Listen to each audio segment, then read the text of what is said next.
Greetings, Whovians of YouTube. Greetings, everyone. And once again, I am joined by my guests, Coquipirate. Hello.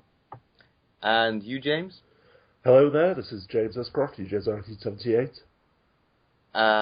Indeed. And tonight, me and Koki have mostly been watching the Keys of Marinus, and nobody else out there will get the Fast Joe reference, or few people will. But anyway, yes, the Keys of Marinus, the fifth ever Doctor Who serial, which I would describe as kind of an adventure anthology. There was a point early on when, I think it was in episode 2, Koki said he'd completely forgotten the original mission. What were they looking for again? So yeah, it is kind of mini adventures tied together, and reminiscent to me actually in parts of a 50s radio show called Journey into Space, which I think was about 10 years earlier. So I think Terry Nation, the writer of this serial, may have been influenced.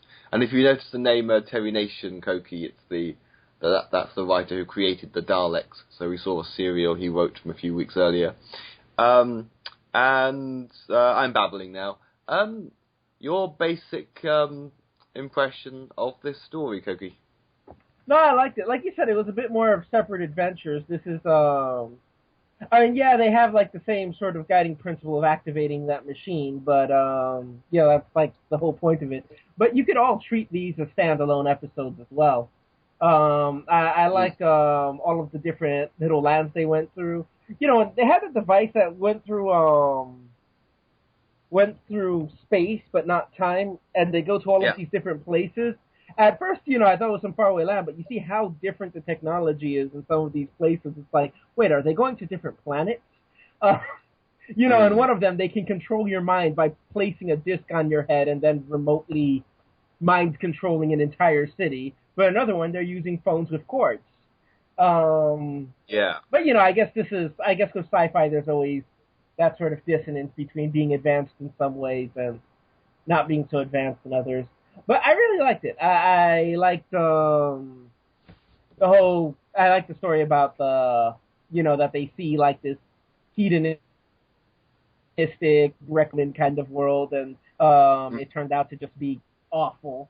I find it interesting that Ian was at first very skeptical, but then later on, it was Barbara that could see everything, and Ian's like, what's going on? And Ian eventually does get mind controlled. And for the first time, and I'm really happy with this, Barbara's actually fighting. She has help, and she doesn't, I guess to say that she was kicking ass would be like a bit of an overstatement. But still, it was good to see like the female characters actually be involved in action. Like she's struggling with one guy, and then another woman comes and hits him on the head. Ian is being controlled, and he's going to strangle her. She ends up destroying the equipment and freeing everyone. I don't know. It was a nice change of pace, just because, and I usually don't think about gender roles in shows this much, but I guess it's been so blatant in Doctor Who so far that, seeing this change was just a nice breath of fresh air, because this is, I guess what we would expect now, that, while I'd say that the women still aren't as included or as, important as the male characters in the way the show's steered, they're at least included as being something more than having to be protected. Yeah. You actually last week ranked Marco Polo as your favourite so far. In relation to the other serials, the first 4 serials you've seen, how would you rank Keys of Marinus? I think I'd place this second under Marco Polo. I still like Marco Polo more, but it still had a good sort of adventure-y feel. Even though it was different planets, it may as well have been foreign lands, That's the thing, sci-fi is fantasy, fantasy is sci-fi. A lot of times you can see the same sort of feeling being transmitted through both. Let's see, if I had to, I guess Cave of Bones would be third. The Daleks would be fourth, and Yeah, last would be that. Edge of destruction. Yeah, I really, I can't see anything going below that. And yes, it is thundering. I'm not I sure if was that. wondering. Yes, that was a bolt of thunder. Well, you were just saying how hot it is there, so maybe the thunderstorm will give you some cool for a while. Yes, hopefully.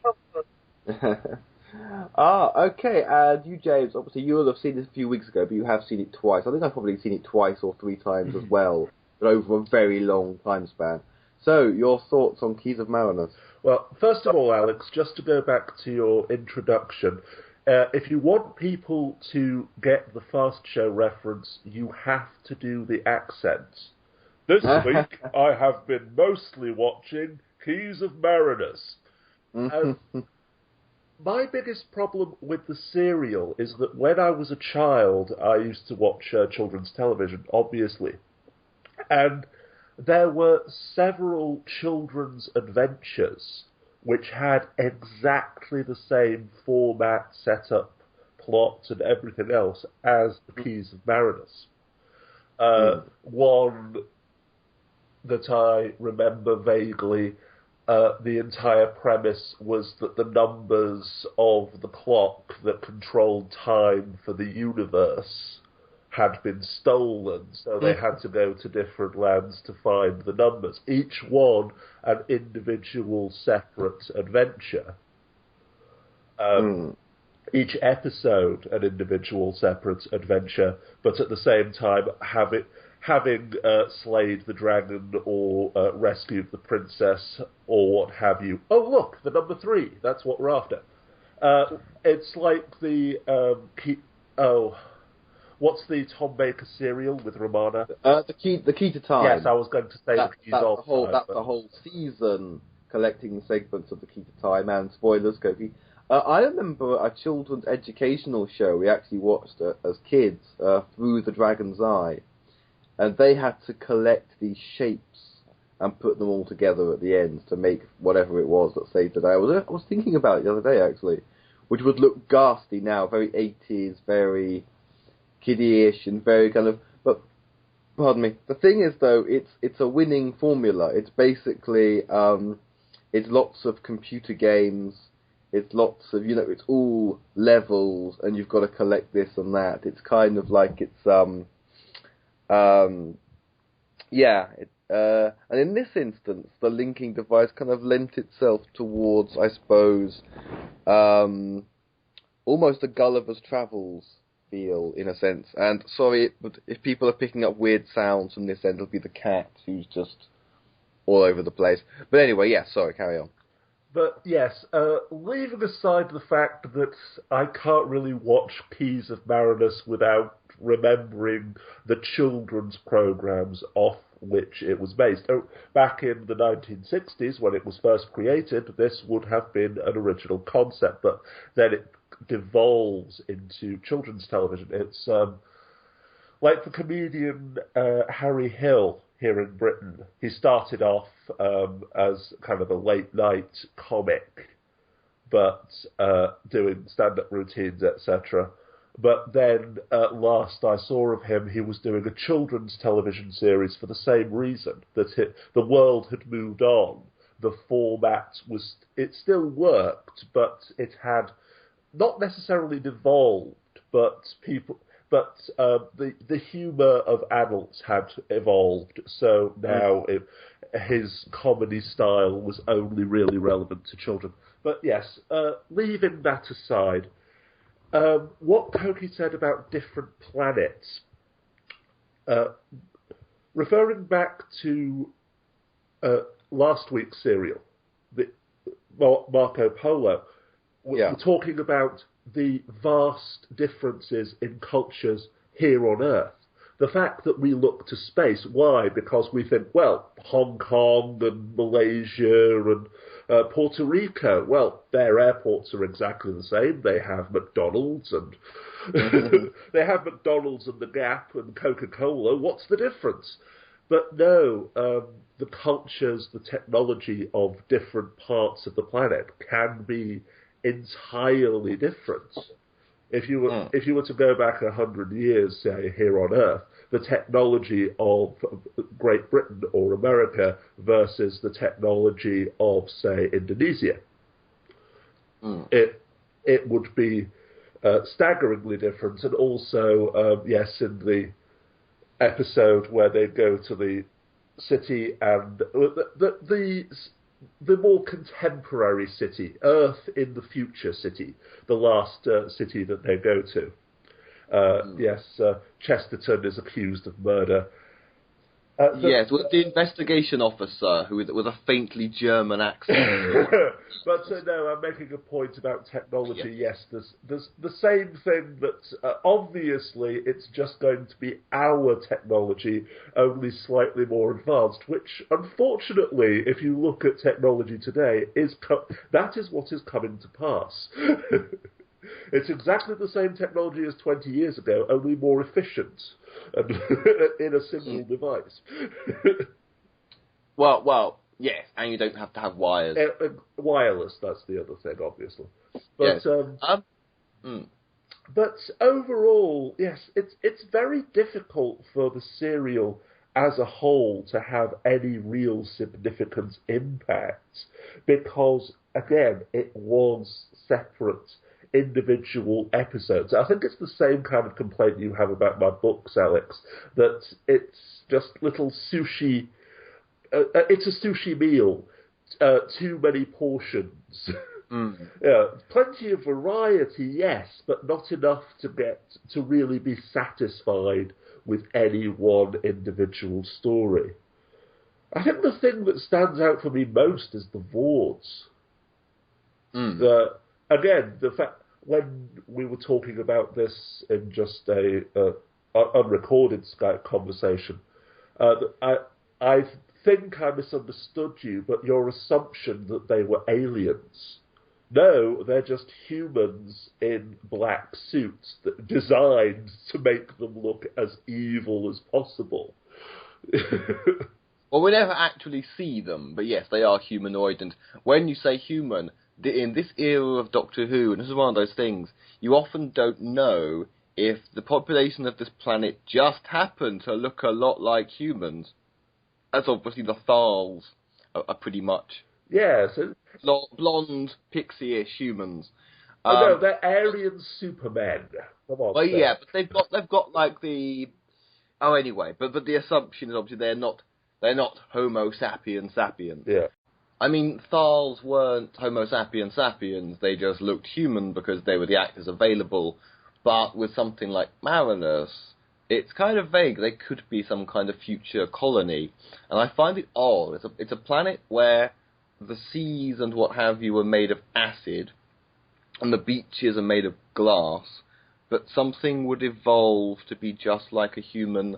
Oh, they did indicate that the acidic oceans, the glass beaches, etc., were part of the defence mechanism, that it was artificially constructed, that it was part of the way to keep the Vords out. Oh, okay, I missed that line. Okay, well remembered. Koki, anything to add?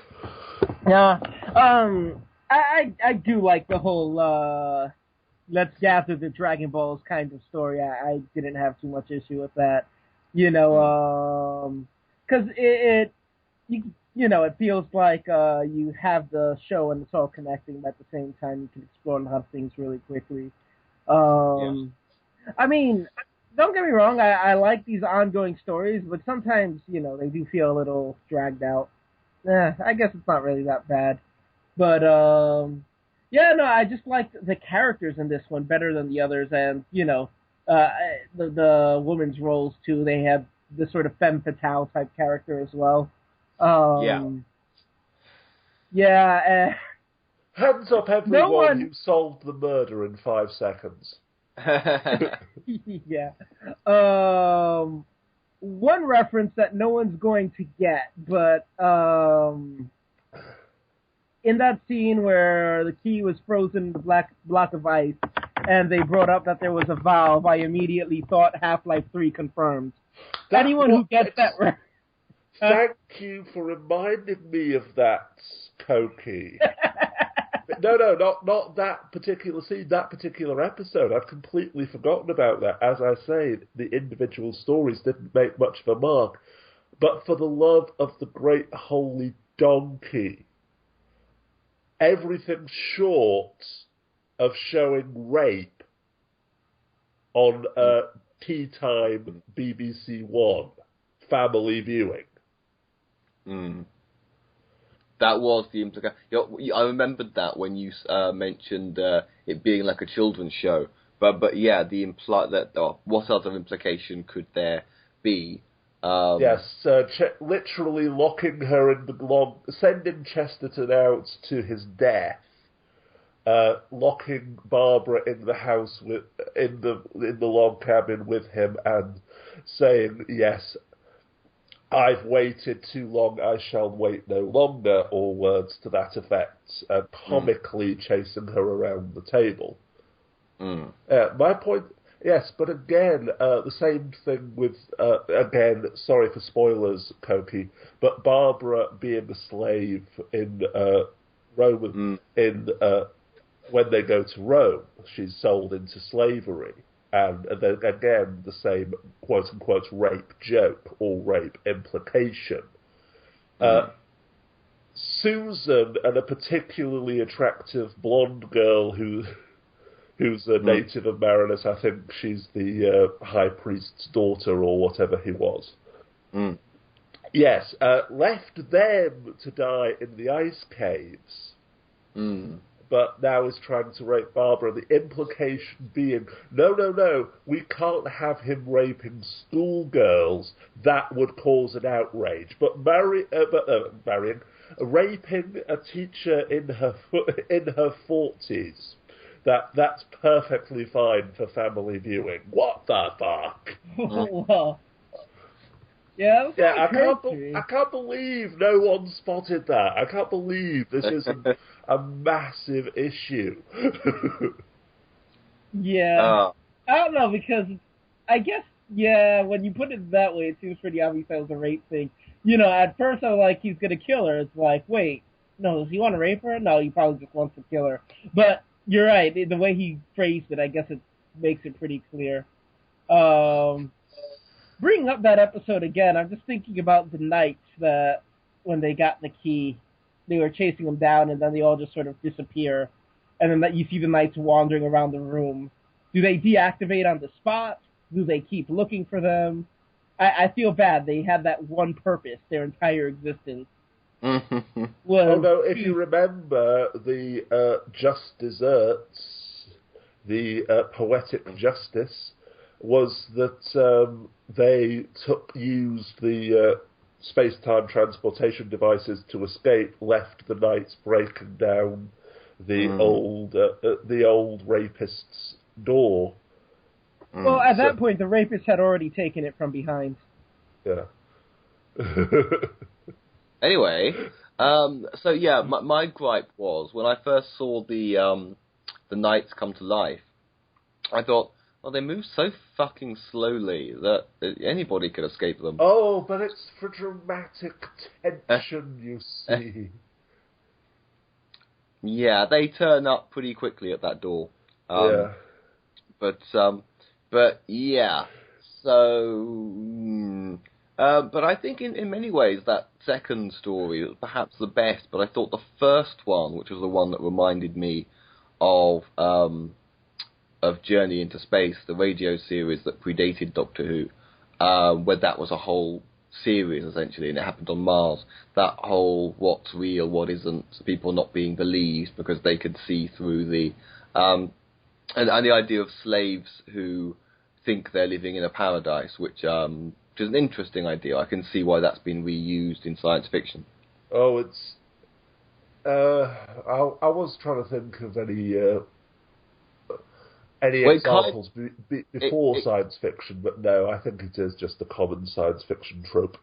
I don't know if Journey into Space first did it in the 50s, but Doctor Who kind of does it again in the 70s, but I don't want to go into detail because, again, spoilers. Yeah, and yes, the other major issue, well, issue was perhaps the wrong term, but the point of interest, yes, regarding the Keys of Marinus in general, is that William Hartnell isn't there for half of it. Yeah. This was perhaps the first example of him having one of his turns, or being tired or emotional, or whatever term, epithets or euphemism. Well, don't say tired and emotional, because that's code for drinking problems. I know, but whatever euphemism, whatever code or euphemism the BBC had for he's really getting on, he's in hospital. Yeah, but written out of scenes because written out of entire episodes. Yeah. You know, actually, some of my favorite episodes of New Who are, well, I can only think of two, but the ones that the Doctor has a very minimal presence in. And I kind of like that. You know, I kind of see the Doctor... Mission to the Unknown. Huh? You're going to love Mission to the Unknown. Oh, cool. Because I kind of like the idea of the Doctor being sort of this abstract, sort of mythical type character. Yeah, I think that worked for Blink, but if you cite Love and Monsters as a good example, you will not be popular. Yes, 5 Doctor Who guys, or whatever you're called, if you're listening to this podcast, hi. To explain to Cokie and to the audience, James has locked horns with the 5 Doctor Who fans over Love and Monsters. One that I like that's very Doctor light is Turn Left. Of course, in New Who they have a reason for it, which is called double banking, where they're literally saving time and money by shooting 2 episodes at once. So, for example, in the Catherine Tate season, Turn Left barely features David Tennant, but Midnight barely features Catherine Tate. So, like, those were literally shot simultaneously. So they kind of do it for practical reason. But, yeah, it's hit and miss, and it can work. And, yeah, Blink is a good example. Just another example of how classic Who, real Who, did things for creative vision and was forced to work its way around problems like the actor being ill, etc. Whilst New Who, everything is about profit. Everything is about squeezing as many pennies as possible. And that's my contractual obligation filled for the week. Yes, and scene. Because when I look back at this podcast, far too much time is spent on bashing New Who. That's what the people love. That's why Morris asked for me back. No, when they go to that sort of Romanesque society and they call the city's name, I could have sworn I heard them say it was the city of Moffat. A city of lies and illusions where everything is filled with filth and slavery and destitution. Yes, the city of Moffat. I think the place was called Morphit, if I heard correctly. No, the city of... that's going to keep me laughing all through the summer. Anyway, but remember, if there's any chance that Moffat will hear this, he'll try and write it in.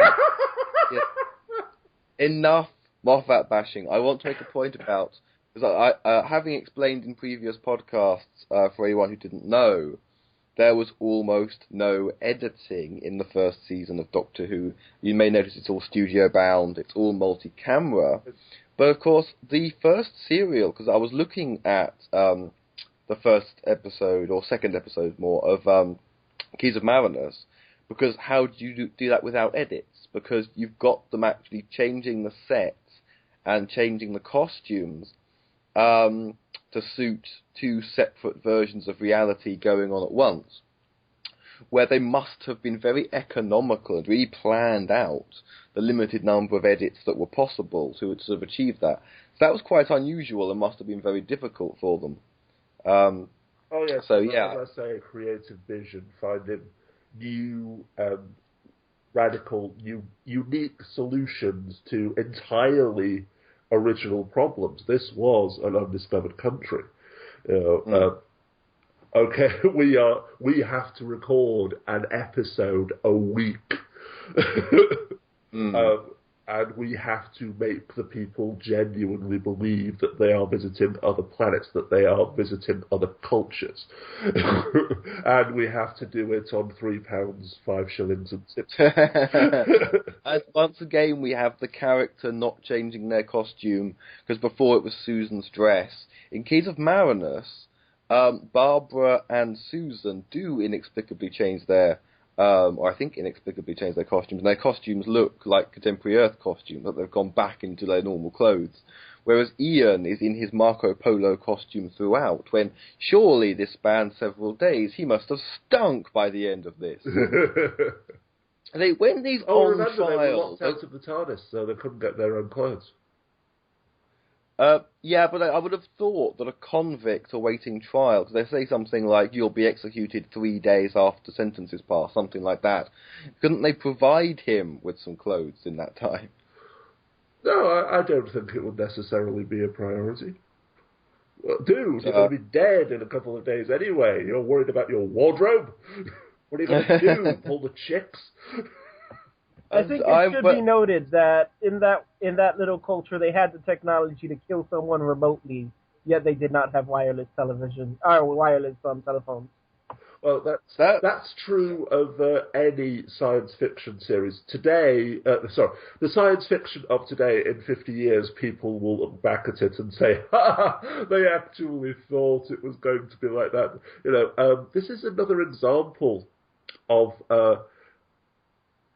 science fiction being constrained by the limitations of human perception, human technology, anthropocentrism in general. But yes, everything being contemporary technology, only more advanced as we imagine it will become more advanced. Alien species effectively being human, but with a few minor changes. How can you tell that the Bajorans are good and the Cardassians are evil in Deep Space Nine? Well, simply because the Bajorans are almost without fail white Americans with wrinkled noses, whilst the Cardassians are grey reptilian creatures. The more human you look, the more humanoid, in inverted commas, you are, the less likely you are to be evil. There can be evil individuals, but as a species, ooh. Yes, you were saying about the Vord that we never actually see them without the mask, without the suit. But when they found one of the mini-submarines, which had suffered a crack, and all they found was the suit because the body had been entirely eaten away by the acid, Chesterton held it up, and it was a complete full body suit, including the hood. Yeah. So yes, it is perfectly reasonable to assume that Vords were just white English people on another planet, just like the rest of Marinus. It's just that they wore these suits constantly. Yes. To the Vord leader in the final episode, if you want to pose as the High Priest or whatever his title was, take your fucking hood off. But no, he had to be the Vord as shorthand for the 5, 6, 7-year-olds who were watching that he's the bad guy. Fear him, hate him. But yes, other things like assuming that they're going to different planets because of the differing technology. And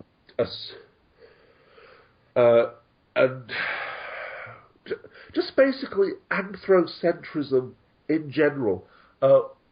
Matt Groening, most famous for creating The Simpsons, something that's going to haunt him to his grave, but also creator of Futurama, made one of the most wonderful points about science fiction in the history of science fiction. The stories that we create as science fiction writers have nothing to do with the future. They're all about the present.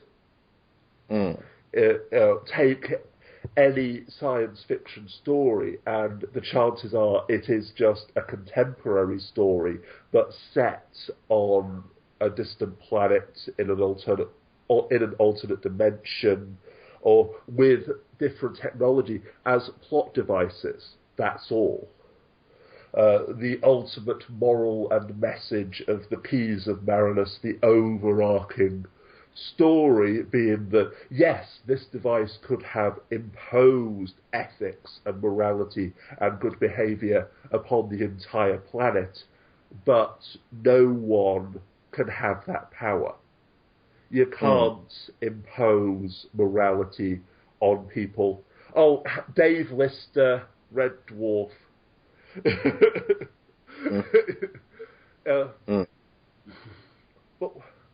But when you do have a system of perfect justice, you have no free will. Good things have got to happen to bad people, and bad things have got to happen to good people. It's the way life's got to be. Life, by its very nature, has to be cruel, kind, and unfair. Crunk. Thank God for that. Yeah, I did think of that, and I think there's also a classic Star Trek where a computer is running everything, and systems of government and justice are a big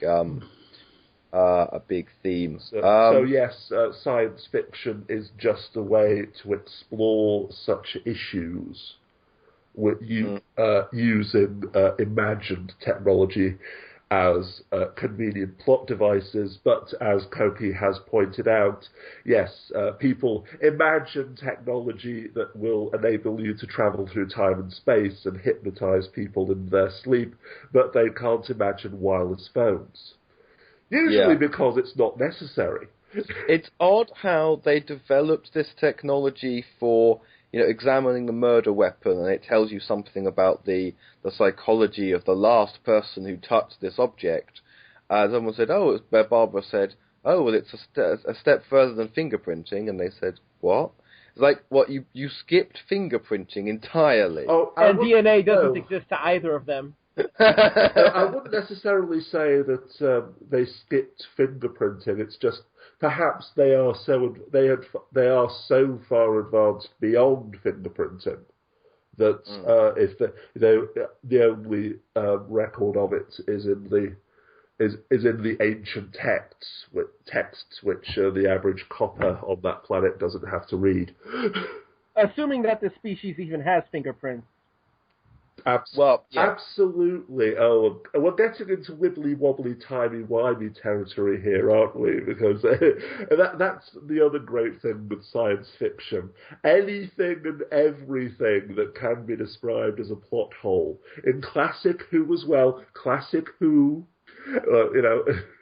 can be written off as, it's just that they're a different species. It's just that they have different technology. It's that the laws of time and space don't work in quite the same way.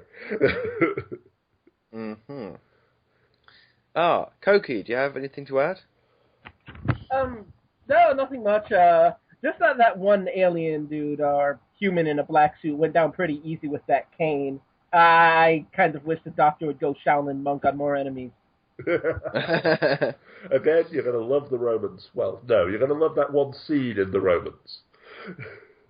There's some stuff like that, and in terms of technology, of course, growing up with Doctor Who in the 80s, I thought that their TARDIS interior was the best. When I look back, it's so 80s. I prefer the 60s and 70s ones,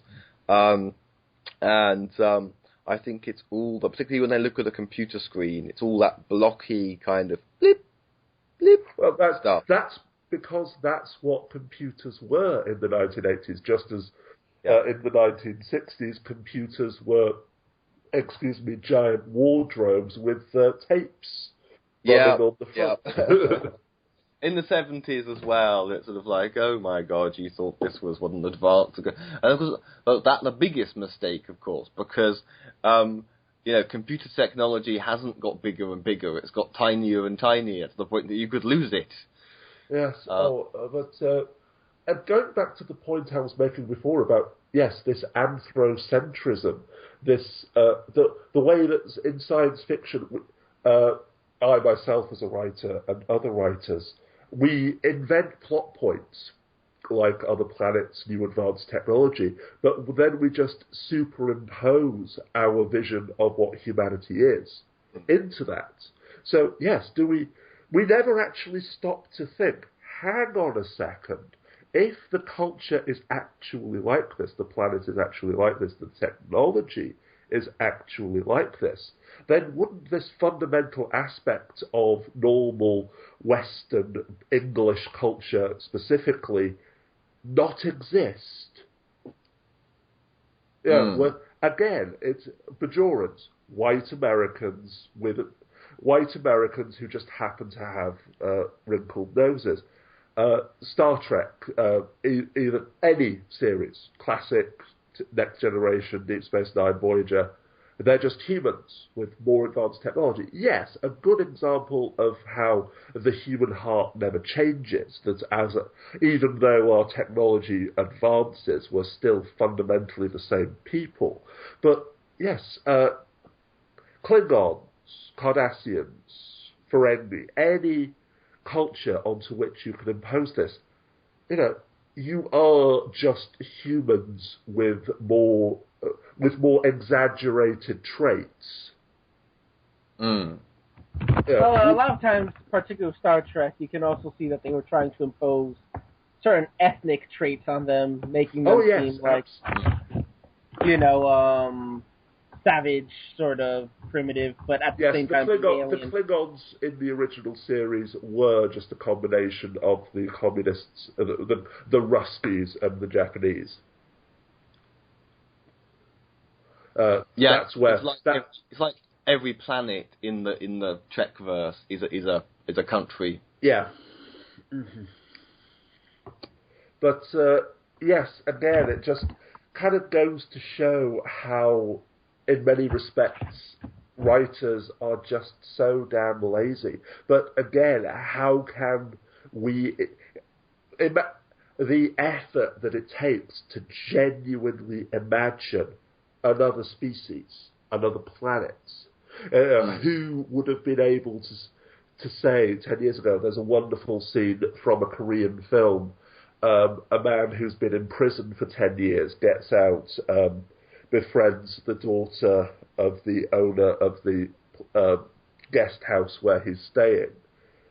They go out shopping for a new phone, and he's expecting, obviously, because this was the early 2000s, late 90s, he's expecting, the old-style cell phones. But here, this one, it's a media player, you can record videos on it, you can photograph, you can, etc., etc. Stop making fun of me. Literally, yes, you're playing the joke on me because I've been in prison for 10 years. You think, but no, it's so hard to imagine that, yes, these ubiquitous memes on Facebook, from 30 years ago, your Walkman, your video camera, your Polaroid camera, your dictaphone, etc., is all now in your smartphone. And the only thing you use it for is to look at cat videos and argue with strangers on the internet. But yes, it is...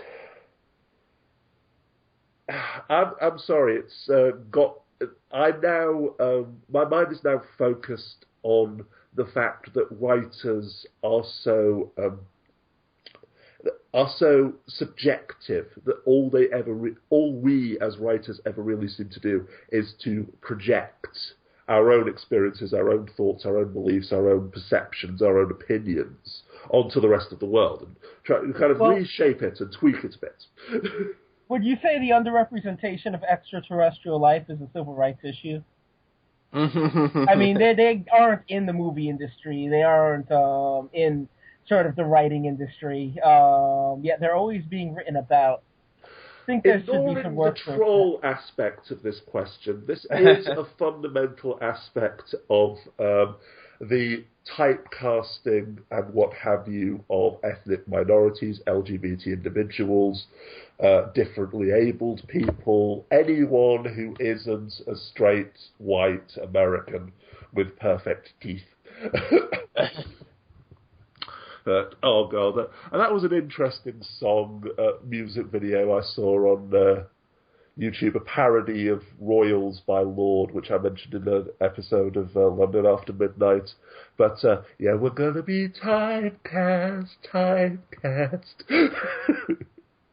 Okay, so final thoughts and goodbyes, and my final thought would be the question with anything like this is there more than one extraterrestrial? Do they meet at any point? And when they do meet, do they talk about anything other than humans? And if they don't, you refuse to watch the film as a matter of extraterrestrial pride. Exactly. And Koki, your final thoughts and goodbye? I like this cereal. I think that Gavin smiles upon this cereal, Half-Life 3 confirmed by Valve. Okay. But yes, have a good day, everyone. You didn't mention the hamster. I think Gavin suffices. Okay. And James, final thoughts and goodbye? Because I went so far off topic, yes, this is a good, solid serial. My personal problems with it are entirely subjective. It's just the fact that I saw so many serials like it when I was a kid. And even if it is a sushi meal, small portions but oh so many courses, each course is still tasty.